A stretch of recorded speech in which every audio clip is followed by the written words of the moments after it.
안녕하십니까? 네, 감사합니다. 잠깐 같이 기도하시겠습니다.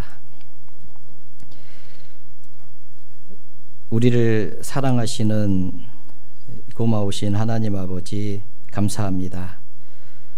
소망 없이 살다가 심판받고 지옥 갈 수밖에 없었던 죄인들을 먼저 사랑하시고 독생자 예수님을 보내주시고 예수님께서 십자가에서 우리 죄를 대신 담당하시고 흘리신 보혈로 우리 죄를 영원히 깨끗하게 씻어주시고 아무 공로 없이 값 없이 구원하여 주신 것 진심으로 감사를 드립니다.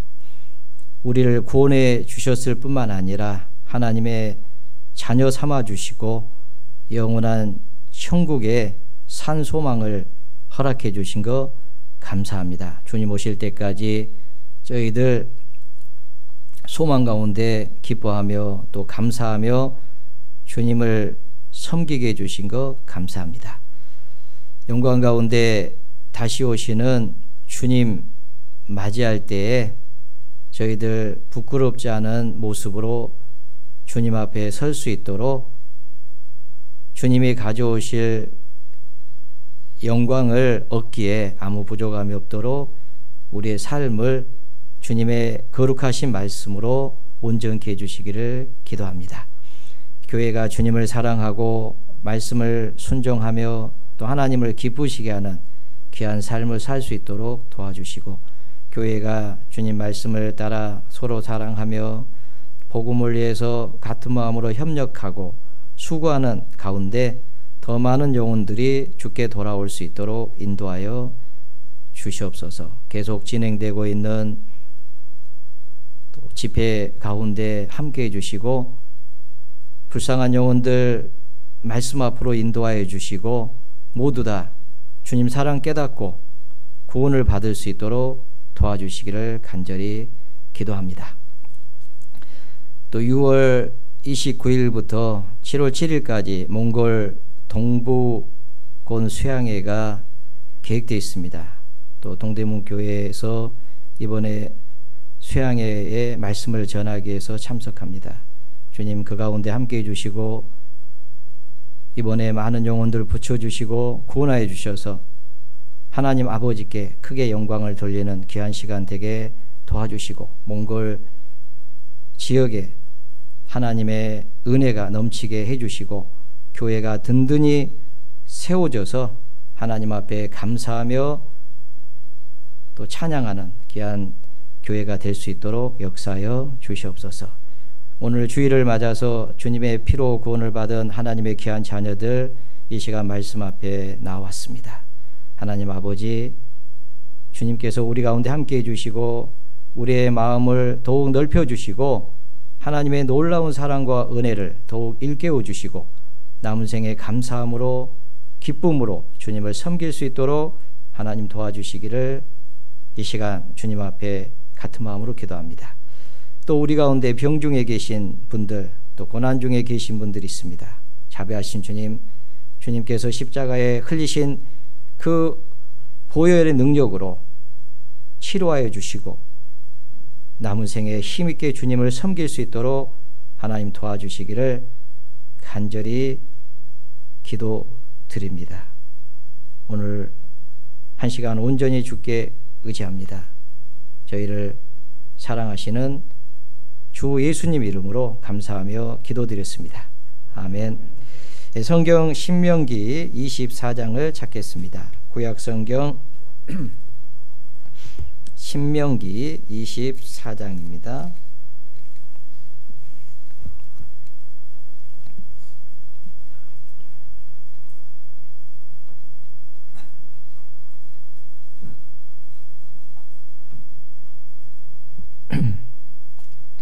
신명기 24장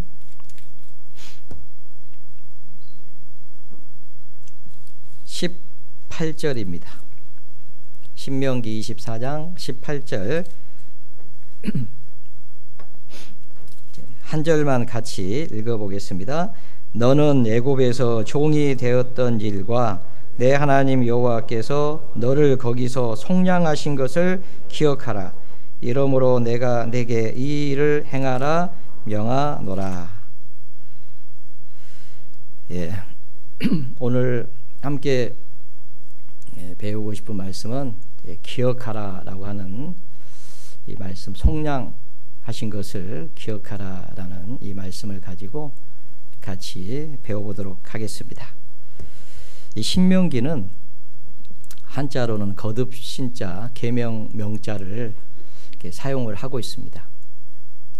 거듭 하나님의 계명을 이렇게 말씀한 그런 책이다, 그런 뜻입니다. 시내산에서 하나님께서 이스라엘 백성들에게 계명을 주셨는데 이제 광야를 통과한 후에 가나안 땅에 들어가기 전에 다시 한번 모세가 이스라엘 백성들에게 하나님의 이 말씀을 다시 한번 이렇게 밝히 설명하는 책이다. 그래서 신명기 이렇게 이름을 붙였는데, 원래 히브리 제목은 엘레 하드 바림이라는 뜻인데, 이는 뭐 말씀드리니라. 그러니까 이는 말씀드리니라. 이런 원래의 언어의 뜻은 그렇게 되어 있습니다. 영어로는 듀톨로놈이라고 하는 단어를 사용을 했는데, 듀톨로가 세컨드, 두 번째라는 뜻이고, 로모스가 이제 계명이라는 이제 그런 뜻을 가지고 있습니다. 그래서 두 번째 율법, 그런 뜻을 가지고 있는데요. 이 신명기는 출애굽한 이후에 40여 년간의 광야 그 여정이 있었잖아요. 그걸 마친 시기에 모세가 광야에서 태어난 그 신세대들에게 우리가 잘 아시다시피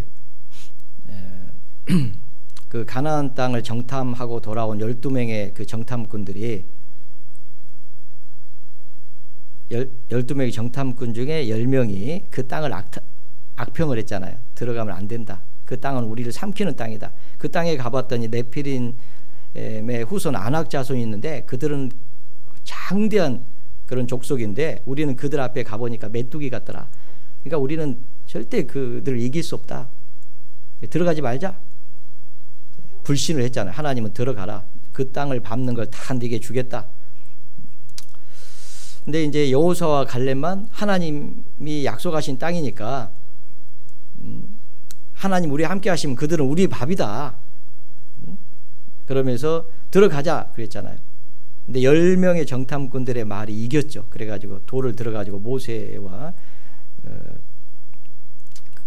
그 아론 지도자들 쳐 죽이려고 그렇게 했던 사건이 있습니다. 그 사건으로 인해서 하나님께서요 그들을 가나안 땅으로 들어가지 못하도록 40년 동안 그 광야에서 생활을 하게끔 했습니다. 그래가지고 20세 이상 나온 사람이 광야에서 다 죽을 때까지 그게 40년 걸렸어요. 그 불신의 대가였습니다. 하나님이 가나안 땅을 주시기 위해서 이스라엘 민족을 건져냈는데 400년 동안 종으로 노예로 이스라엘 민족이 살았잖아요. 거기서 나올 수 없어요. 400년 동안 살았으니까. 그 나올 수 없는 그런 환경에 처해 있던 이스라엘 민족이 하나님 앞에 부르짖었습니다. 너무 고통 가운데 살았기 때문에. 그래서 하나님이 그들의 기도를 들으시고 모세를 보내가지고 바로와 그 백성들에게, 그 신에게 10가지 재앙을 내렸잖아요. 마지막 장자 죽이는 재앙을 내리고서야 비로소 항복해가지고 이스라엘 민족을 놓아줬잖아요. 그때 이스라엘 민족도 죽어야 되지만은 한 마리 어린 양, 흠없는 양이 대신 죽어서 피를 흘려가지고 그 집 좌우 설주와 임방에 발려졌고 그 피가 발려진 집은 재앙이 넘어간다고 하는 그 약속 때문에 그 피를 볼 때 재앙이 넘어가리라. 6월절이잖아요. 그래서 재앙이 넘어갔습니다. 원래는 이스라엘의 장자도 다 죽어야 됐습니다. 그런데 그 한 마리 어린 양의 피가 발려졌기 때문에 말씀대로 그 피를 발랐기 때문에 재앙이 이렇게 넘어갔습니다. 그래서 그들이 항복하고 이스라엘 백성들을 놓아줬잖아요. 그리고 이제 나왔잖아요. 거기서 나와가지고 앞에는 홍해바다가 있었습니다. 또 홍해바다를 건널 수 없죠. 뒤에는 또 바로와 군대가 또 쫓아옵니다. 사면 초가잖아요. 꼼짝없이 거기에 갇혀서 죽을 수밖에 없는 그런 상황이었습니다. 그런데 하나님께서 모세에게 지팡이로 그 홍해를 가르치라 라고 말씀하셨고 말씀대로 순종했습니다. 하나님이 밤새도록 동풍을 불어가지고 홍해를 나눠버렸잖아요. 그리고 땅을 말렸잖아요. 홍해를 나눠가지고 좌우에 벽이 되게 하고 땅은 말려가지고 이스라엘 민족을 통과시켰습니다. 다 통과한 후에 그 바로와 군대가 다시 홍해로 이렇게 들어오잖아요. 하나님이 불기둥으로 이렇게 막으셨죠. 못 들어오게. 불기둥을 치우니까 또 쫓아서 들어왔습니다. 물의 세력을 회복시켜가지고 바로와 군대를 다 몰살시켜버렸잖아요. 홍해에다가. 그래서 이스라엘 민족은요 하나님의 그 능력을 받습니다. 하나님이 행하시는 이적과 기적을 받습니다. 그래서 하나님을 경외하고 모세를 믿었다라고 하는 그런 말씀이 출애굽기 14장에 기록이 되어 있잖아요. 그런 능력을 보고 가나안 땅으로 가는 그 노정에서 하나님께서 또 하늘문을 열어가지고 광야니까 먹을 게 없어요. 하늘문을 열어서 하늘 양식 만나까지 내려주시고 또 물이 없으니까 반석을 치게 해가지고 또 물을 막 공급해 주시고 밤에는 추우니까 불기둥으로 보호해 주시고 낮에는 더우니까 구름기둥으로 보호해 주시고 이런 하나님의 은혜를 그들은 경험을 했잖아요. 하나님이 행하시는 이적과 은혜를 충분히 경험했음에도 불구하고 가나안 땅에 들어가라고 하는 그 땅을 약속했으니까 그 땅을 들어가라고 했는데 그들은 불신했고 하나님 능력을 믿지 않았습니다. 하나님 말씀을 믿지 않았습니다. 그래서 그들은 결국은 광야 40년 동안 그렇게 살게 된 겁니다. 그리고 애굽에서 나온 사람들 20세 이상의 사람들 40년 동안 광야에 다 죽었습니다. 그리고 이제 광야에서 새로 태어난 사람들 있잖아요. 그 사람들은 아직 그들은 하나님의 능력을 보지 못했잖아요. 광야에서 태어났기 때문에. 그죠? 그런 애굽에서 종되었던 그런 상황에서 그들을 속량하신 것을 직접 보지는 못했습니다. 그러니까 이제 가나안 땅에 들어가기 전에 이 말씀을 하시는 거예요. 신명기를 기록해 가지고 네가 종이 되었었다. 그런데 거기서 내가 너희를 속량했다. 그거를 기억해라. 라는 그 말씀이 신명기의 주된 내용입니다. 그래서 신명기를 읽어보면 10번이나 반복해서 기억하라고 계속 얘기를 하고 있습니다. 너희 기억해야 된다. 라고. 그래서 신명기의 기록 목적은 9세대가 불순종한 것 때문에 광야에서 다 죽었다. 그런데 너희는 가나안 땅에 들어가서 순종을 해라. 그 땅 거민을 살려두지 말고 다 죽여라. 라고 그렇게 말씀을 하시잖아요. 그래서 이제 들어가기 전에 다시 한번 일깨우고 그리고 가나안 땅에 들어가서는 네 열조가 내게 불순종해 가지고 망한 것처럼 그렇게 하지 말고 너희는 순종해서 내가 너희에게 주려고 하는 복을 받아라. 그렇게 말씀을 하고 있는 겁니다. 그래서 이 9세대 과거의 잘못을 지적하고 다시는 그 자기 조상들이 그 불순종으로 말미암아서 심판을 받게 된 그런 전철을 밟지 않게 하기 위해서 기록한 그런 성경이라고 그렇게 할 수가 있겠습니다. 이걸 잡아 놓으시고요. 신명기 그 앞에 10장을 한번 보겠습니다. 신명기 10장 12절에 보시면 이스라엘아 내 하나님 여호와께서 내게 요구하시는 것이 무엇이냐 곧 내 하나님 여호와를 경외하여 그 모든 도를 행하고 그를 사랑하며 마음을 다하고 성품을 다하여 내 하나님 여호와를 섬기고 내가 오늘날 내 행복을 위하여 내게 명하는 여호와의 명령과 규례를 지킬 것이 아니냐. 하나님께서 이 신명기를 기록하게 하시면서 그들에게 요구하시는 것이 무엇인지 아느냐? 이스라엘아, 여호와께서 내게 요구하시는 것이 무엇이냐? 이거 설명을 해줍니다. 이 말씀을 요약해 보면은 그를 사랑하라고 하는 겁니다. 하나님을 경외한다고 하는 것은 그 무엇보다도 하나님을 사랑하는 거예요. 왜냐하면 그들이 종되었던 그 애굽에서 하나님의 능력이 아니면 그들은 도저히 거기서 나올 수 없었습니다. 속량될 수가 없었어요. 속량이라고 하는 것은 이제 그 구속하다 같은 말입니다. 사다, 대사다, 값을 지불하고 사다, 사서 건져내다. 그래서 구속이라는 단어 많이 들어봤잖아요. 구속, 그 죄사함을 받았다. 그래서 죄값을 지불하고 사다라고 할 때 그 구속이라고 하는 단어를 사용하죠. 리뎀션이라고 하는 영어로는데 구속했다, 속량했다라는 이제 그런 뜻입니다. 그래서 도저히 나올 수 없는 그런 운명에 있었는데 내가 너희를 속량했다, 건져냈다. 그러니까 그걸 잊지 말아라. 그걸 기억해라. 그리고 너희는 나를, 하나님을 사랑해라.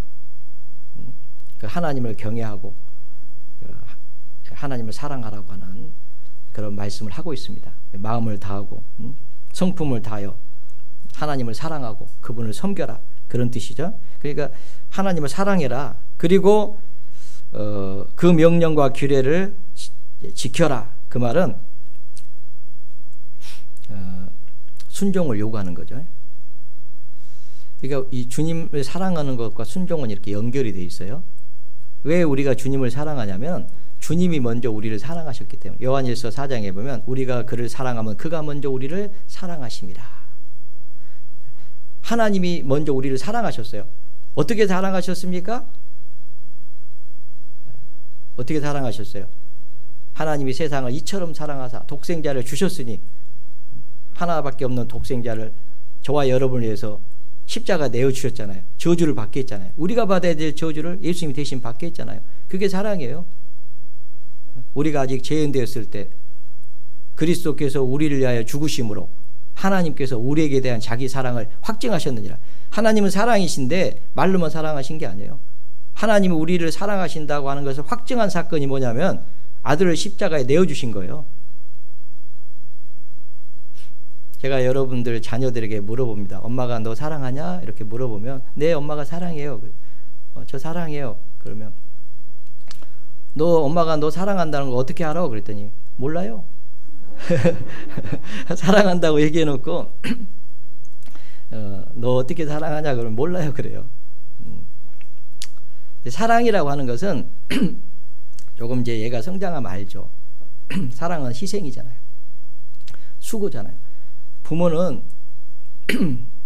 자녀를 사랑으로 키웁니다. 막 자녀를 키우는데 얼마나 많은 수고를 합니까? 낳았는데도 고생하죠. 죽을 고생하고 목숨을 걸고 낳는 거예요. 그래서 옛날에는 고무신 이렇게 거꾸로 뒤집어 놓고 예나로 들어갔다고 그러잖아요. 지금이야 뭐 이렇게 의술이 좋아가지고 뭐 어려우면은 막 제왕절개 수술도 하고 하지만은 옛날에는 그런 거 못했기 때문에 죽어야 돼요. 그래서 잘 알다시피 야곱의 아내 라헬도 요셉의 동생 므낫세 요셉의 동생 베냐민을 낳다가 죽었잖아요. 그러니까 진짜 사랑이 없으면 못하는 거예요. 그리고 자녀를 키울 때 또 해산한 수고를 하잖아요. 낳는 것도 힘들지만 키우는 것도 요새는 진짜 힘들더라고. 그죠? 저만 힘든가? 네, 정말 힘듭니다. 근데 그 사랑이 없으면 그게 안 돼요. 사랑은 많은 희생과 수고를 합니다. 그리고 오래 참아주잖아요. 하나님이 우리가 구원받게 하기 위해서 얼마나 오래 참아주셨어요. 오래 참지 않으면 우리가 어떻게 구원받습니까? 기다려주지 않았으면 우리가 어떻게 하나님께 돌아올 수 있었어요? 예수님이 십자가에서 우리를 대신해서 죽어주지 않았으면 우리가 어떻게 하나님께 올 수가 있습니까? 못 옵니다. 하나님은 거룩하신 분이고 심판자인데 죄인이 어떻게 하나님 앞에 나옵니까? 다 죽어요. 그런데 예수님이 우리를 대신해서 죽어주셨고 화목해 해주셨잖아요. 화목제물이 되어주셨어요. 그래서 우리가 구원을 받은 거잖아요. 그러니까 우리가 하나님을 사랑하는 겁니다. 그건 당연한 거예요. 그래서 이스라엘 민족에게 사랑하라고 하는 것은 그건 당연한 거예요. 맞죠? 사랑하라고 얘기하고 있어요. 그리고 순종하라고 얘기하고 있어요. 사랑하면은 순종해야죠. 하나님 말씀을. 그렇게 얘기를 하고 있습니다. 이걸 지금 말씀하려고 하나님이 어떠한 사랑으로 너희를 사랑했는지를 알아야 되잖아요. 그러니까 네가 종 되었다. 거기서 400년 동안 종이 되었던 것을, 그리고 그 가운데서 너희를 하나님께서 속량하신 것을 너희는 기억해라 라고 그렇게 얘기를 하고 있습니다. 그래서 신명기 내용 보면은요, 계속 얘기하는 게 너희가 종 되었다. 거기서 내가 너희를 속량했다. 그걸 반복해서 얘기를 하고 있습니다. 신명기 그 앞에 5장을 보시면, 신명기 5장 15절에 보시면요, 5장 15절에 너는 기억하라. 내가 애굽 땅에서 종이 되었더니 너희 하나님 여호와가 강한 손과 편팔로 너를 거기서 인도하여 내었나니, 그러므로 너의 하나님 여호와가 너를 명하여 안식일을 지키라 하느니라. 너는 기억하라. 뭘 기억하라고요? 내가 애굽 땅에서 종이 되었더니 너의 하나님 여호와가 강한 손과 편팔로 너를 거기서 인도하여 내었나니. 하나님의 이런 능력이 아니면요, 절대로 나올 수가 없습니다. 그 신명기 앞에 4장을 한번 보겠습니다. 4장 34절에 보시면, 어떤 신이 와서 시험과 이적과 기사와 전쟁과 강한 손과 편팔과 크게 두려운 일로 한 민족을 다른 민족에게서 인도하여 낸 일이 있느냐? 이는 다 너희 하나님 여호와께서 애굽에서 너희를 위하여 너희의 목전에서 행하신 일이라. 이것을 내게 나타나심은 여호와는 하나님이시여 그 외에는 다른 신이 없음을 내게 알게 하려 함이니라. 이런 일 들어본 적이 있느냐? 어떤 신이 막 시험과 이적과 기사와 전쟁과 강한 손과 편팔로 한 민족을 다른 민족에게서 인도하여 낸 일이 있느냐? 그런 거 들어본 적이 있느냐? 없잖아요. 이스라엘의 하나님만이 그 능력으로 종이 되었던, 400년 동안 종이 되었던 그 이스라엘 민족을 건져냈습니다. 하나님이 아니면 못 하시는 거예요.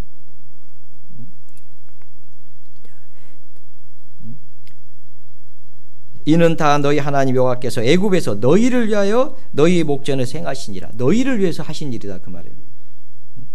이스라엘 민족이 종이 되었을 때는 얼마나 고통스럽습니까? 출애굽기에 보면요, 그 막 노역으로 인해서요, 얼마나 힘이 들었던지 하나님 앞에 막 부르짖었다고 되어 있습니다. 그래서 그 소리가 하나님께 상달되었어요. 그래서 하나님께서 모세를 보내가지고 애굽의 바로와 바로의 신에게 10가지 재앙을 내리고, 그리고 이스라엘 민족을 데리고 나왔습니다. 그런 이적이 아니면은, 능력이 아니면은 절대 나올 수가 없어요. 그런데 그렇게 해주신 이유가 뭐예요? 너희를 위해서 내가 그렇게 했다. 그 말씀을 하고 있습니다. 그리고 너희에게 안식을 주기 위해서 그렇게 했다. 그들은 안식이 없어요. 노예로 사는데 무슨 평안이 있겠습니까? 안식이 없습니다. 우리도 죄로 말미암아서 죄의 종이 돼가지고 심판받고 영원한 멸망의 형벌을 받을 수밖에 없는 그런 비참한 운명에 있다는 것을 알았을 때 우리에게 무슨 안식이 있습니까? 없어요. 그런데 우리를 위해서 하나님께서, 긍휼에 풍성하신 하나님이 그 아들을 십자가에 내어주시고 그 크신 사랑으로 우리를 거기서 구원해 주셨잖아요. 그것을 기억하라, 그 말. 그것을 잊지 말아라 라고 그렇게 말씀을 하고 있는 겁니다. 하나님이 아니면은 어떻게 이런 일을 하실 수가 있겠어요? 신명기 16장을 보겠습니다. 신명기 16장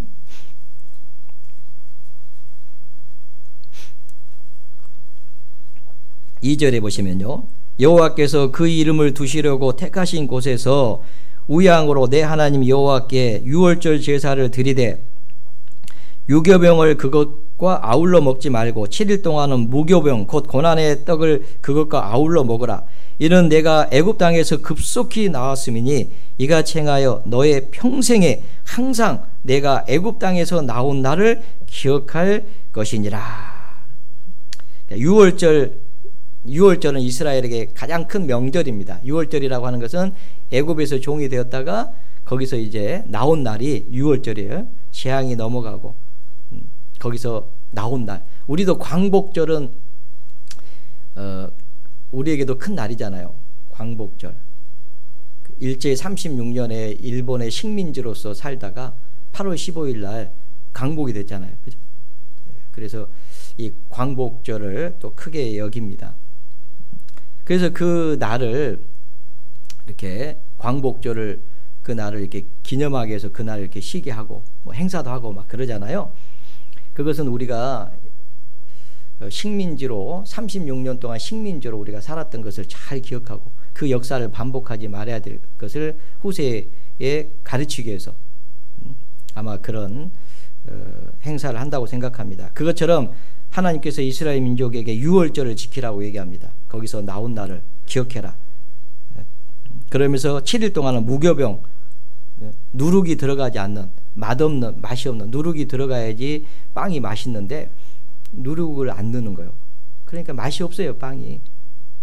7일 동안 그거 먹으면 얼마나 진짜 힘들겠어요, 그죠? 그런데 그렇게 하라고 돼 있어요. 왜냐하면 그 고난의 떡을 먹으면서 그걸 잊지 말아라. 그러니까 한 7일 동안 7일이 계속 반복되잖아요. 우리는 계속해서요 잊지 말아야 될 것이 하나 있습니다.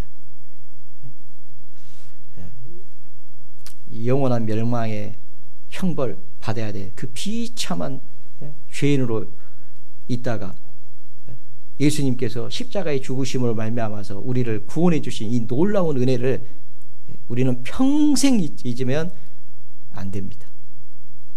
늘 그것을 마음에다가 기억하고 리멤버 늘 일깨우고 내가 어떤 상태에 있다가 구원을 받았는지, 예수님이 어떤 저주를 받으시고 구원을 받았는지, 그리스도께서 율법의 저주에서 우리를 속량해 주신 것을 잊어버리면 안 됩니다. 나무에 달린 자마다 저주를 받은 자라 하였습니다.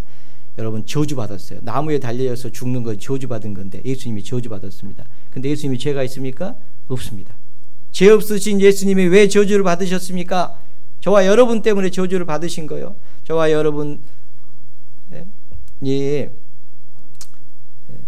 죄 때문에 심판받고 지옥과 운명에 지옥에서 세세토록 고통받는 그 저주를 받아야 됐거든요.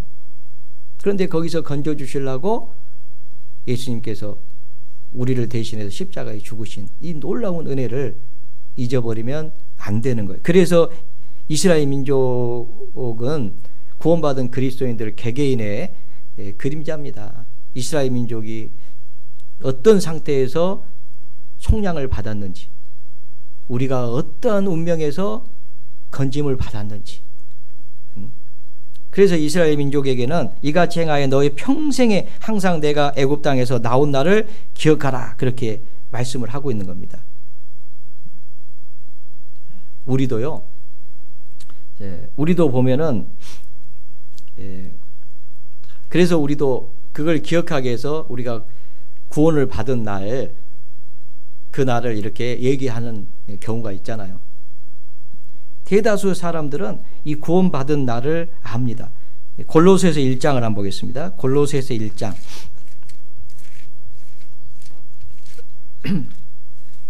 골로새서 1장.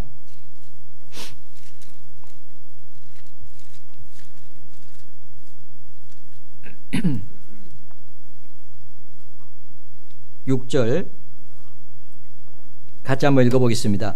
이 복음이 이미 너희에게 이름에 너희가 듣고 참으로 하나님의 은혜를 깨달은 날부터 너희 중에서와 같이 또한 온 천하에서도 열매를 맺어 자라는도다. 이 복음이 너희에게 이름에, 이 기쁜 소식이 너희에게 이름에 해방되었다라고 하는, 우리를 사랑하사 우리 죄에서 우리를 해방하셨다고 하는 놀라운 이 소식, 기쁜 소식, 이 소식을 우리가 들었습니다. 우리가 집회 때마다 그 요코이라고 하는 일본의 병사가 괌에서 해방된 소식을 모르고 27년 동안 땅에 굴을 파고 거기서 숨어 살았다고 하잖아요. 해방된 지가 지금 언제적인 일인데, 그 소식을 못 들으니까, 전쟁이 끝났다고 하는 소식을 못 들으니까 거기 숨어가지고 사는 거예요.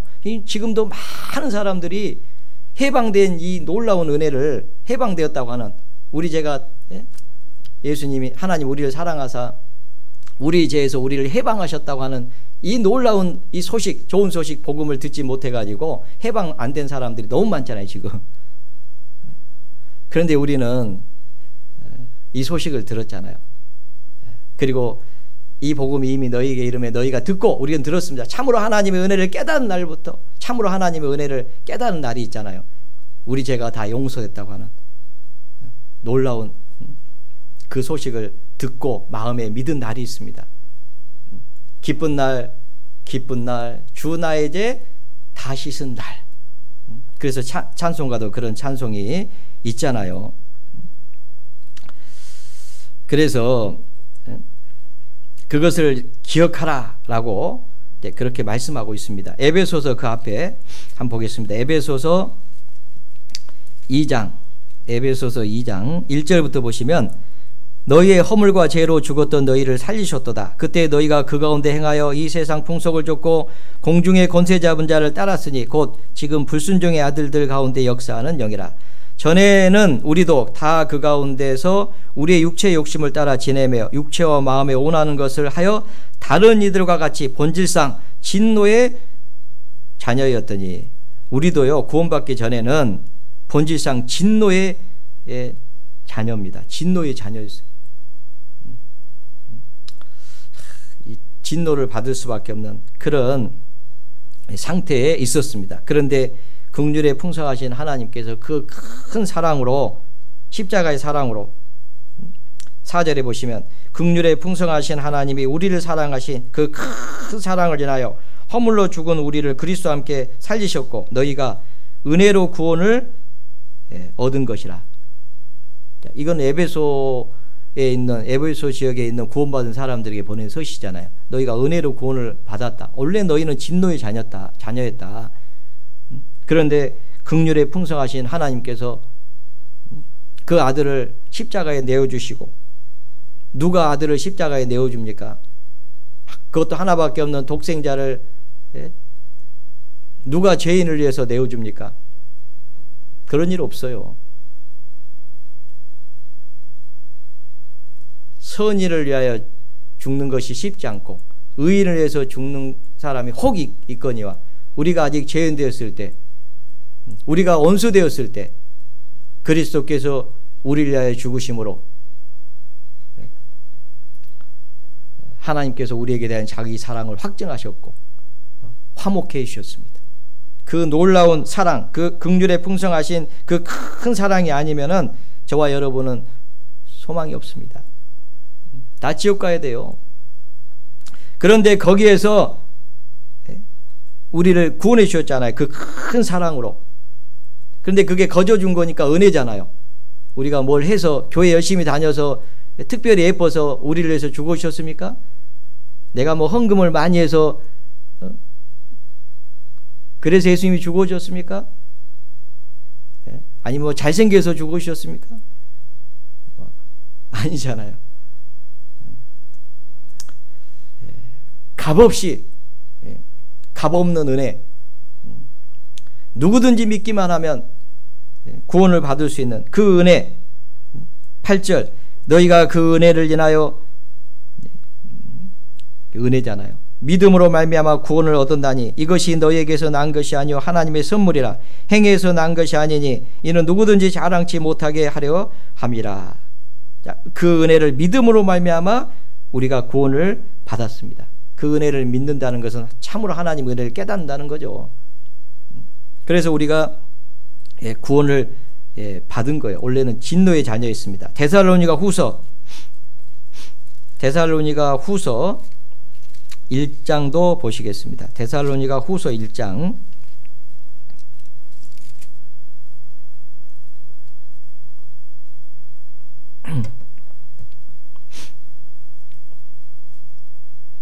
8절 하나님을 모르는 자들과 우리 주 예수의 복음을 복종치 않은 자들에게 형벌을 주시리니 이런 자들이 주의 얼굴과 그의 힘의 영광을 떠나 영원한 멸망의 형벌을 받으려다.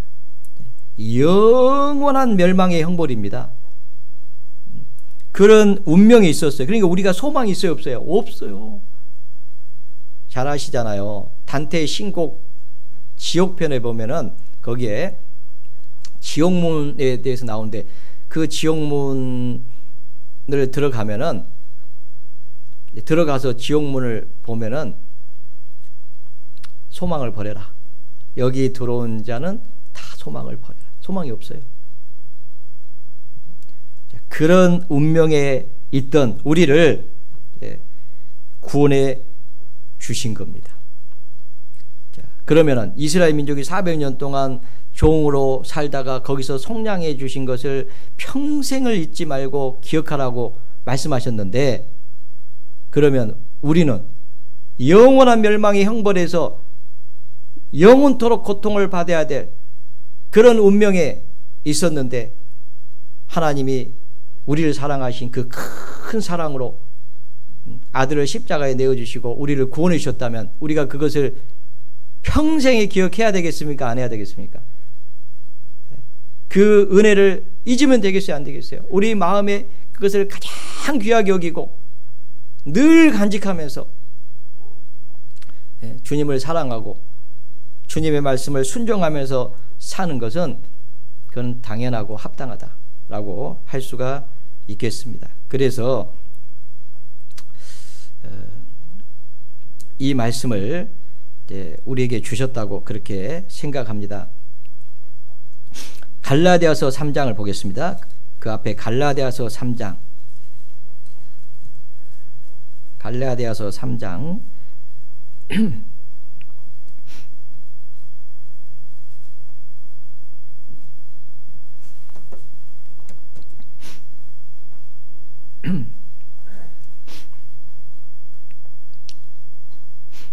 1절부터 보겠습니다. 어리석도다 갈라디아 사람들아, 예수 그리스도께서 십자가에 못 박히신 것이 너희 눈앞에 밝히 보이거늘 누가 너희를 깨더냐. 예수 그리스도께서 십자가에 못 박히신 것이 사실이잖아요. 그래서 우리 죄를 다 용서하신 것이 사실이잖아요. 그리고 누구든지 믿음으로 말미암아 우리가 구원을 받은 것이 사실이잖아요. 그런데 마귀는 우리를 유혹합니다. 그것으로 부족하다고 얘기하려고 하는 거예요. 그거 말고 다른 것이 필요하다고 얘기하려고 하는 거예요. 그것만으로는 천국 갈 수 없다고 얘기하고 싶은 거예요. 얘기하려고 하는 거예요. 뭔가를 또 거기다가 플러스 알파 해야 된다, 그렇게 가르치는 거예요. 이 세상 종교는요, 보면은 자기 의로, 자기의 어떤 노력으로 하나님 앞에 의롭다함을 얻는다고 가르치잖아요. 성경은 뭐라고 가르칩니까? 다 속량하셨다, 다 끝내셨다 라고 가르치고 있습니다. 그래서 2절에 보면 내가 너희에게 다만 이것을 알려 하노니 너희가 성령을 받은 것은 율법의 행위로냐 듣고 믿음으로냐. 듣고 믿을 때 성령이 오시고 하나님 사랑이 부어지시고 하나님의 자녀가 되고 허물과 죄로 죽었던 우리 영혼이 사는 거고, 그리고 천국 갈 소망이 생겼잖아요. 그래서 율법의 행위로는 의롭다함을 얻을 수 없다, 은혜로 된 것이라고 분명히 밝히고 있습니다. 10절 무릇 율법 행위에 속한 자들은 저주 아래 있나니 기록된 바 누구든지 율법 책에 기록된 대로 온갖 일을 항상 행하는 자는 저주 아래 있는 자라 하였습니다. 또 하나님 앞에서 아무나 율법으로 말미암아 의롭게 되지 못할 것이 분명하니 이는 의인이 믿음으로 살리라 하였습니다. 율법 행위에 속한 자들, 율법을 지켜가지고 하나님 앞에 의롭다함을 얻으려 하는 자들 다 저주 아래 있다. 율법은 죄를 깨닫게 하는 것이고 어찌할 수 없는 죄인이라는 것을 우리에게 알려주는 것이고 우리는 심판받고 지옥 갈 수밖에 없는 비참한 운명에 있다는 것을 가르쳐주는 것이고, 그래서 그 십자가의 사랑을 깨닫게 하고 그 십자가의 사랑으로 구원받게 하려고 하는 것이 율법의 목적이잖아요. 예수님은 우리를 위해서 대신 저주를 받아주셨다 라는 그 말씀을 하고 있습니다. 13절 같이 한번 읽어보겠습니다. 그리스도께서 우리를 위하여 저주를 받은 바 되사 율법의 저주에서 우리를 속량하셨으니 기록된 바 나무에 달린 자마다 저주 아래 있는 자라 하였음이라. 이스라엘 민족도 속량해 주셨지만은 하나님께서 우리를 위하여, 그리스도께서 우리를 위하여 저주를 받은 바 되사 저주를 받았습니다. 율법의 저주에서 우리를 속량하셨다. 율법의 저주는 영원한 멸망입니다. 죄삭선 사망, 둘째 사망 곧 불못, 그 영원한 멸망에서 우리를 속량해 주셨다. 값을 지불하고 구원해 주셨다라는 그런 말씀이잖아요. 갈라디아서 4장도 보시겠습니다. 4장 4절, 갈라디아서 4장 4절.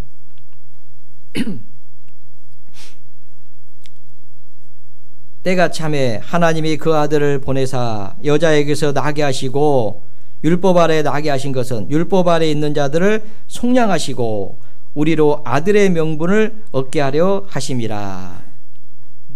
그 아들을, 예수님이죠, 약속하셨습니다. 그 때가 차니까 약속대로 기약대로 예수님을 보내셨습니다. 그리고 여자에게서, 처녀에게서 처녀가 잉태하여 아들 낳으니 이름을 임마누엘 하리라 라고 하신 그 말씀대로 여자에게 나게 하시고, 또 율법 아래 나게 하신 것은 율법 아래 있는 자들을 속량하시고, 예수님은 죄가 없으신 분인데 죄 있는 그 모양으로 육신을 입고 오셨잖아요. 인간을 사람의 몸을 입고 오셨다는 말이죠.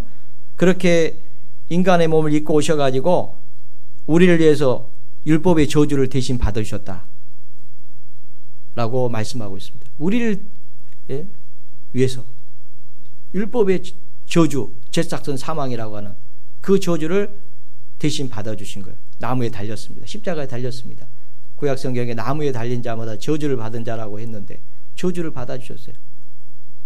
죄 없으신 예수님이 저주 받으셨어요. 왜요? 우리 때문에.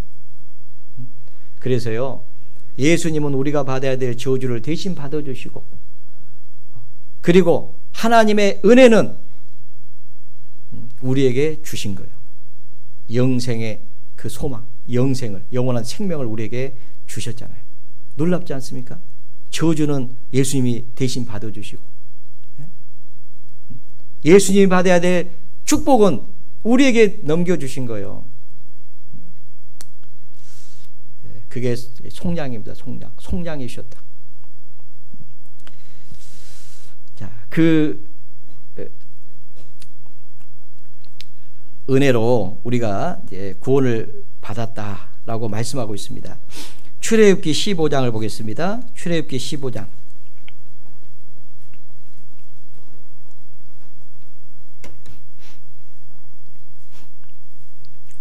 이스라엘 민족이 애굽에서 나온 이후에요,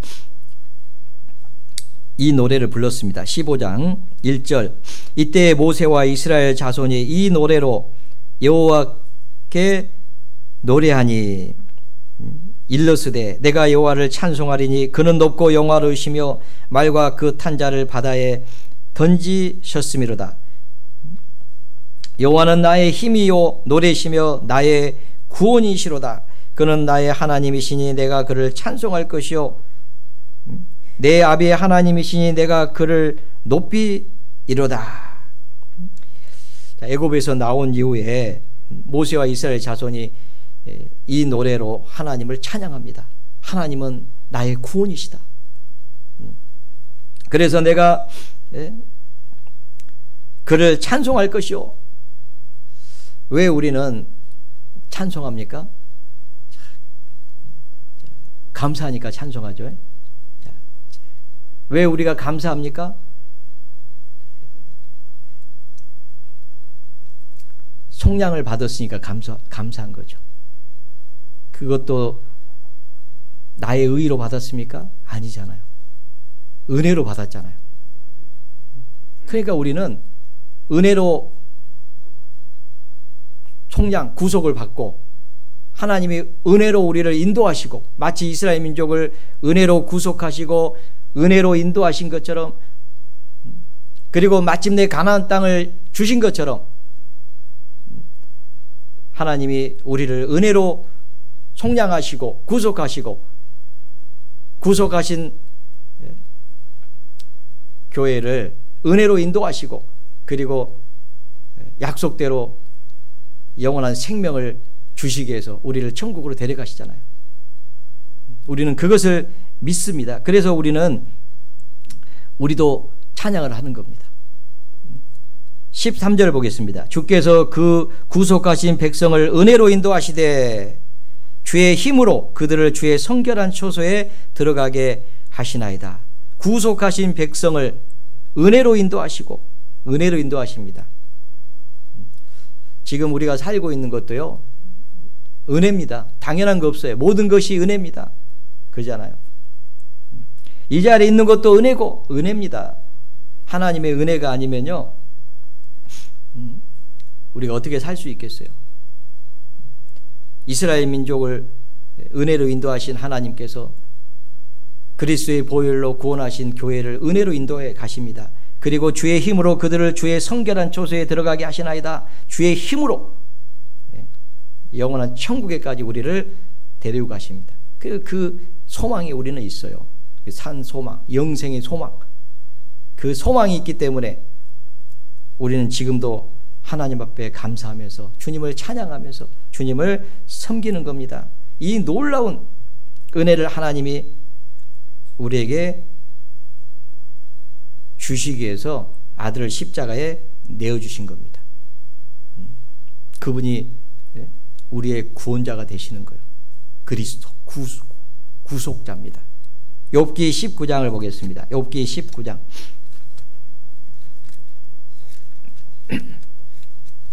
욥기 19장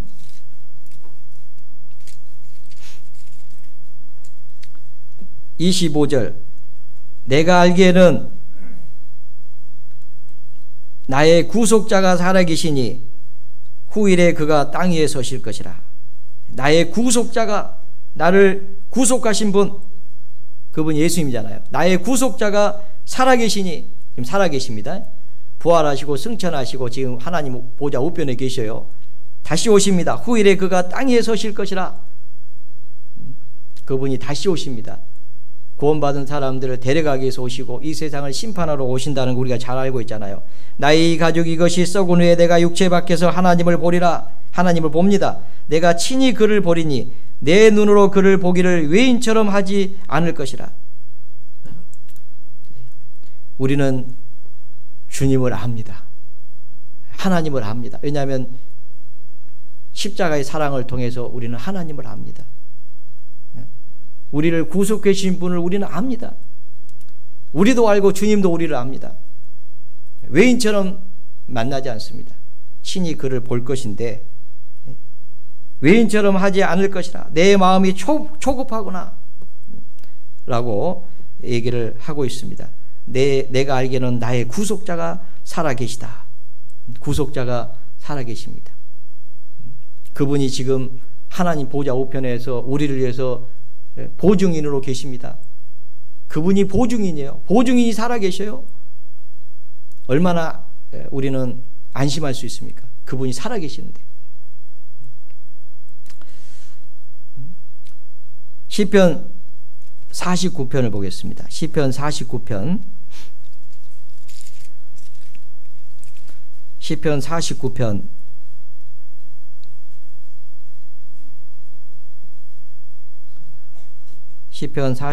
7절부터요. 제가 읽어보겠습니다. 아무도 결코 그 형제를 구속하지 못하며 저를 위하여 하나님께 속전을 바치지도 못할 것은 저희 생명의 구속이 너무 귀하며 영영이 못할 것임이라. 아무도 그 형제를 구속할 수 없습니다. 하나님이 아니시고는 할 수 없는 일이에요. 이 구속은. 왜냐하면 저를 위하여 하나님께 속전을 바치지도 못할 것은 속전을 바칠 수 없습니다. 우리 죄값을 위해서는요, 어느 누구도 하나님께 속전을 바칠 수가 없어요. 왜냐하면 저희 생명의 구속이 너무 귀하여 영영이 못할 것입니다. 우리 생명을 구속하는 일은요, 엄청난 일입니다. 그거는 아무도 할 수 없는 일입니다. 하나님만이 하실 수 있는 일이라는 거예요. 하나님의 아들 독생자가 십자가에 죽지 아니하면 할 수 없는 일이 이 구속입니다. 그런데 그 구속을 해 주셨다는 거예요. 죄사함을. 그런데 우리가 그걸 기억하지 않으면 되겠냐 그 말이에요.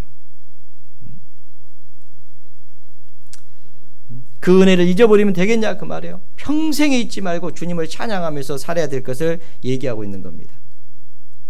시편 103편을 보겠습니다. 시편 103편 1절. 내 영혼아 여호와를 송축하라. 내 속에 있는 것들아 다 그 성호를 송축하라. 성호는 이름이잖아요. 거룩한 이름.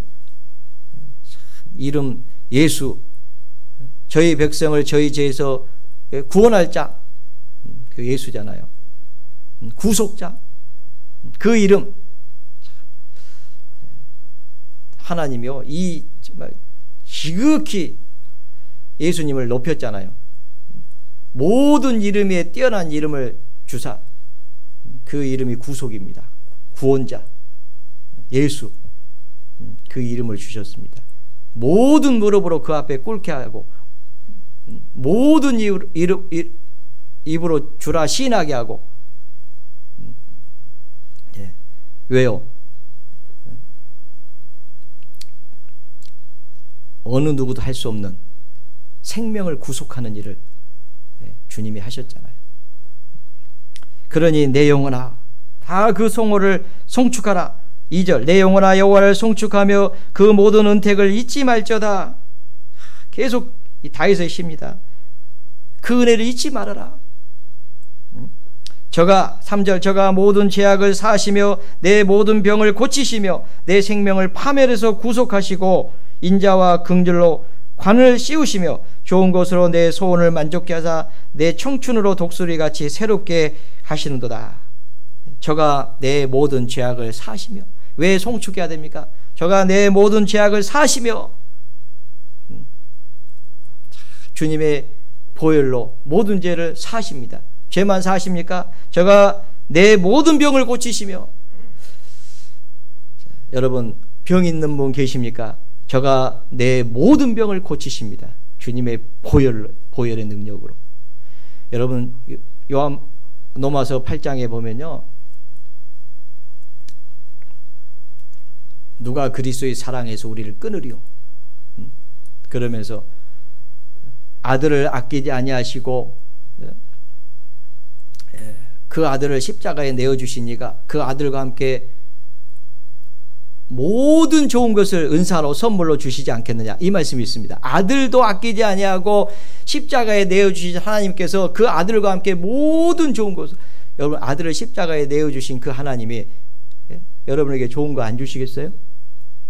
여러분들의 소원이 없습니까? 그거 안 주시겠습니까? 아들도 내어주셨는데 그 아들과 함께 좋은 것을 안 주시겠어요? 주신다는 약속입니다. 그것도 우리가 믿어야 됩니다. 제가 모든 병을 고치십니다.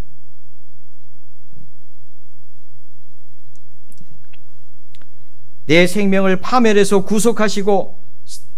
구속하셨잖아요. 속량하셨습니다. 영원한 멸망에서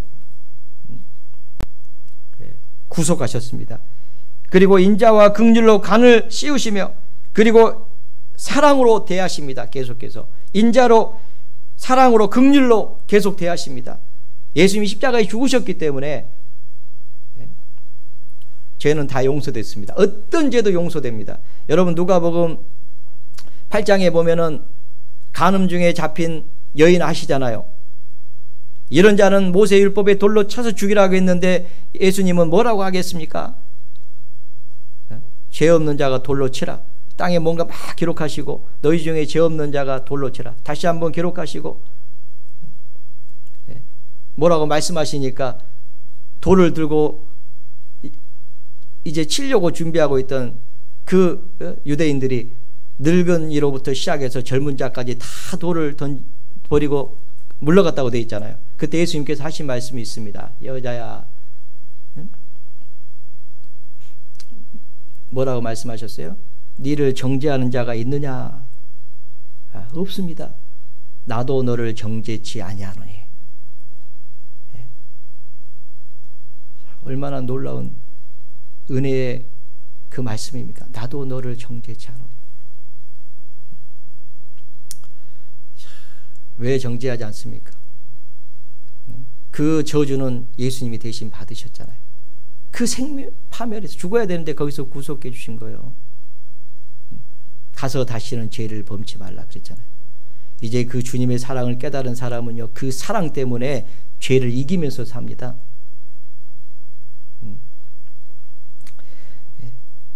인자와 긍휼로 간을 씌우십니다. 어떤 죄도 주님의 십자가의 그 보혈이 다 씻어버리잖아요. 얼마나 감사합니까? 좋은 것으로 내 소원을 만족해 하신다고 됐잖아요. 좋은 것으로 내 소원을 만족해 하사 내 청춘으로 독수리같이 새롭게 하는도다. 독수리같이 새롭게 하는 게 뭐예요? 다시 가서 죄를 안 짓는 거예요. 이제 죄를 이기면서 삽니다. 새 힘을 얻는 거예요. 오직 여호와를 앙망한 자는 새 힘을 얻으리니 독수리의 날개침에 올라감 같을 것이요. 새 힘을 얻습니다. 이제 죄를 이기고 주님을 섬기면서 사는 힘이 생기는 거예요. 네. 그 일을 해주셨습니다. 네 허물을 빽빽한 구름에 사라진같이 내 죄를 안개에 사라진같이 도말하 있으니 너는 내게로 돌아오라. 내가 너를 구속하였습니다. 내가 너를 구속하였습니다. 구속했다라고 말씀을 하고 있습니다. 그렇잖아요. 로마서 3장을 찾겠습니다. 로마서 3장. 로마서 3장.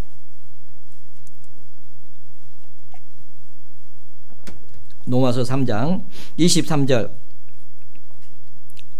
24절 모든 사람이 죄를 범하였음에 하나님의 영광에 이르지 못하더니 그리스도 예수 안에 있는 구속으로 말미암아 하나님의 은혜로 값없이 의롭다 하심을 얻은 자 되었느니라. 자, 모든 사람이 죄를 범했습니다.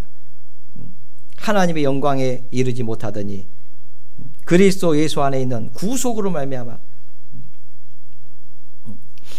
하나님의 은혜로 값없이 의롭다 하심을 얻은 자 되었다. 이 구속이라고 하는 것은 에베소 1장 7절에 보면 그 은혜의 풍성함을 따라 그의 피로 말미암아 구속 곧 죄사함을 받았으니 이 구속은 죄사함이잖아요. 죄값을 지불하고 우리 죄를 다 용서해 주신 것. 그게 이제 구속입니다. 이스라엘 민족도 속량되기 위해서는 양이 죽었습니다. 그 양은 고린도전서 5장 7절에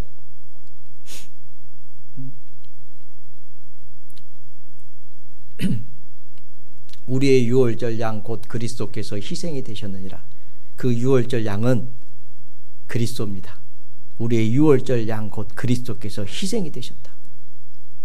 그 한 마리 어린 양, 죄 없는, 흠 없는 그 어린 양은 예수 그리스도의 모습이잖아요. 그래서 구약 성경은 그림자고 예수님은 참 형상입니다.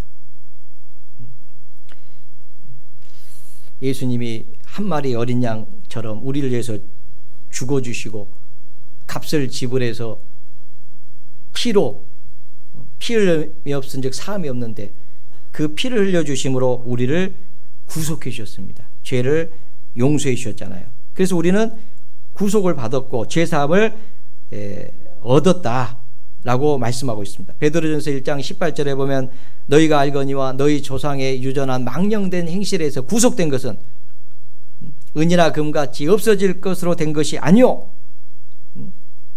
오직 흠없는 어린 양 같은 보배로운 그리스도의 피로 된 것이다 라고 말씀을 하고 있습니다. 구속은 돈으로 된 게 아닙니다. 어린 양 같은 그리스도의 그 보배로운 피로 되었다라고 분명히 밝히고 있습니다. 그가 우리를 대신하여 자신을 주심은 모든 불법에서 우리를 구속하시고 모든 불법입니다. 구속하시고 그렇게 하신 이유는 깨끗하게 만들어서 이제 하나님의 일에 열심하는 그런 친백성으로서의 삶을 살도록 하기 위함이다라고 말씀하고 있습니다. 그래서 이스라엘이 애굽에서 종이 되었던 일, 거기서 속량하신 것을 기억하라고 말씀하신 것은 그리스도인들도 그리스도께서 예수님께서 십자가에서 고난받으시고 피를 흘려서 우리를 구속해 주신 그 사실을 결코 잊지 말고 계속 되새기면서, 어떤 형제님이 묵상이라고 하는 단어를 이렇게 한자를 올렸던데, 그 묵자가 거물 흑자에다가 개견자를 썼다고 하는데, 그 거물 흑자가 제단에 이렇게 불을 지피는 모습이라고 그렇게 얘기를 하고, 그 개견자는 모든 짐승의 그 대표라고 합니다. 그러니까 그 제단의 번제로 올려진 그 짐승의 모습이 묵자인데, 묵상할 때 묵자인데, 그 얘기는 뭐겠어요? 계속 묵상하라는 건 뭐냐면 우리의 구속자이신 예수님을 계속 생각하는 것이 성경에서의 묵상입니다. 그래서 시편 1편에 복 있는 사람을 얘기하면서요, 여호와의 율법을 즐거워하며 그 율법을 죄하러 묵상하는 자로다. 이 성경은 다 예수님 얘기입니다. 예수님, 그분이 십자가. 그래서 고린도전서 2장 2절 한번 보겠습니다. 고린도전서 2장 2절.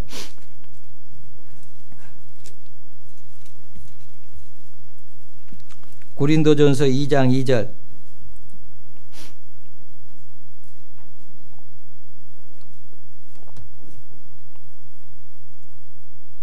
2절. 내가 너희 중에서 예수 그리스도와 그의 십자가에 못 박히신 것 외에는 아무것도 알지 아니하기로 작정하였습니다. 예수 그리스도 그의 십자가에 못 박히신 것, 그거 외에는 아무것도 알지 아니하기로 작정했다.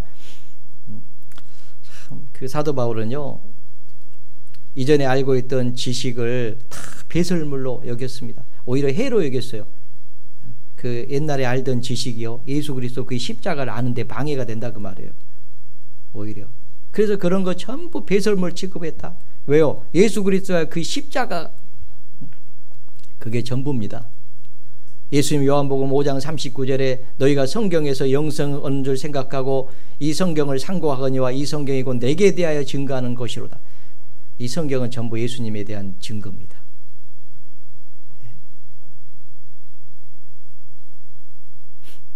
이 세상의 중심은 이스라엘입니다. 지중해 옆에 있잖아요. 이스라엘의 중심은 예루살렘입니다. 예루살렘의 중심은 시온산입니다. 시온산의 중심은 성전입니다. 성전의 중심은 지성소입니다. 지성소의 중심은 언약궤입니다. 언약궤의 중심은 속죄소입니다. 뚜껑, 속죄소. 대제사장이 1년에 한 번씩 짐승의 피를 가지고 그 위에다가 뿌리면서 이스라엘 백성들의 죄가 용서된 그 속죄소가, 동일한 단어가 화목제물입니다. 그래서 율법의 저주에서 커버, 속죄라고 하는 것이 커버, 죄가 가리워지는 거예요. 예수님이 피 흘려주심으로 말미암아서, 그러니까 예수님과 그의 십자가입니다. 그게 중심인 거예요. 우리 마음의 중심은 뭐여야 되겠습니까? 예수님, 그의 십자가, 못 박히신 것, 그게 전부입니다. 우리를 구원하기 위해서. 그래서 우리는 그것을 잊어버리면 안 됩니다. 그런데 왜 이 말씀을 하시냐면은, 이스라엘 백성들이 이렇게 얘기를 했지만은 그들이 잊어버렸어요. 시편 78편에 보면은 10절부터 보면, 저희가 하나님의 언약을 지키지 아니하고 그 율법 준행하기를 거절하며 여호와의 행하신 것과 저희에게 보이신 기사를 잊었도다. 저희가 그 권능을 기억지 아니하며 대적에게서 구속하신 날도 생각지 아니하였도다. 기억하라고 했는데 생각하지 않는 거예요. 그리고 나중에는 하나님 버려버리고 우상 섬기고, 선지자를 보내가지고 돌이키라고 하면은 선지자 죽이고, 그래서 그들이 받아야 될 복은 저주가 된 것을 우리는 잘 알고 있습니다. 그 신명기 내용이 그거잖아요. 우리도 예수님과 십자가의 구속을 잊어버리면 안 됩니다. 디모데후서 2장을 보겠습니다. 디모데후서 2장. 디모데후서 2장 8절. 나의 복음과 같이 다윗의 씨로 죽은 자 가운데서 다시 살으신 예수 그리스도를 기억하라. 죽은 자 가운데서 다시 살으신 예수 그리스도를 기억해야 됩니다. 그 은혜를 잊지 말아야 됩니다. 그래서 우리는 늘 이 마음속에요, 예수 그리스도 그분의 십자가를 늘 생각하면서 그것이 가장 중요한 것이고 내 마음에서. 여러분은 뭐가 중요합니까? 뭐가 중요한지. 오늘 아침에 일어나면 여러분들은 무슨 생각을 하시면서 하루를 시작합니까? 아무 생각 없이 주방으로 달려가십니까? 반성해야 돼요.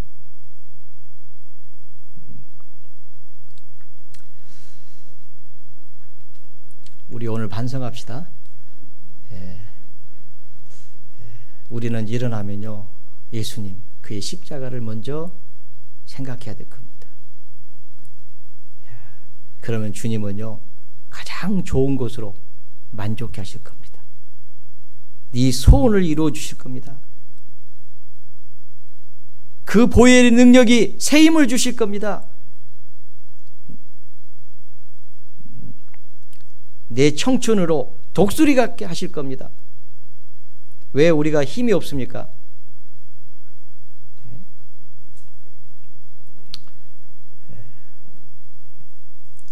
그 십자가의 사랑이 우리를 붙잡지 않기 때문에 그래요. 거기서 멀어지면 멀어질수록 우리는 힘이 없습니다.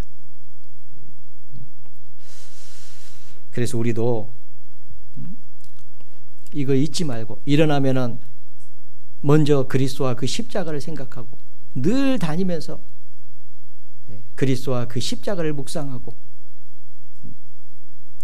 성경에서 그리스도와 그 십자가를 알게 성경을 읽으시고 속량해 주신 것이 얼마나 큰 사랑인지 늘 기억하면서 사신다면 우리는 힘있게 살 수 있을 겁니다. 오늘은 여기까지만 말씀을 드리도록 하겠습니다. 잠깐 같이 기도하겠습니다.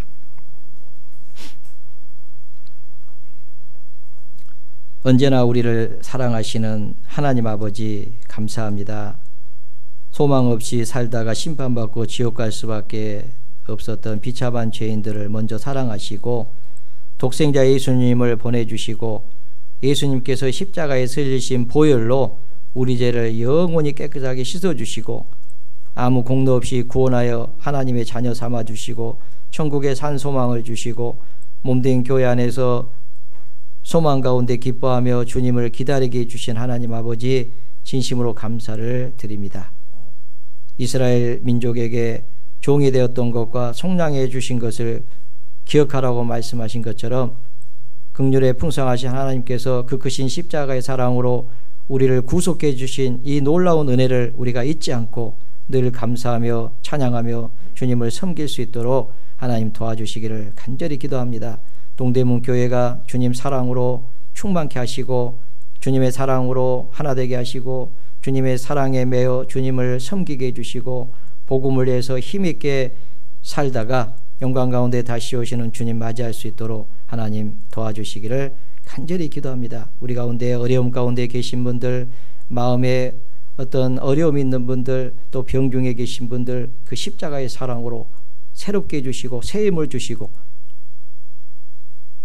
그 능력으로 어루만져 주시고 위로해 주시고 치료해 주셔서 여호와 라파 치료하는 여호와 하나님을 찬양하며 살 수 있도록 하나님 도와주시기를 간절히 기도드립니다.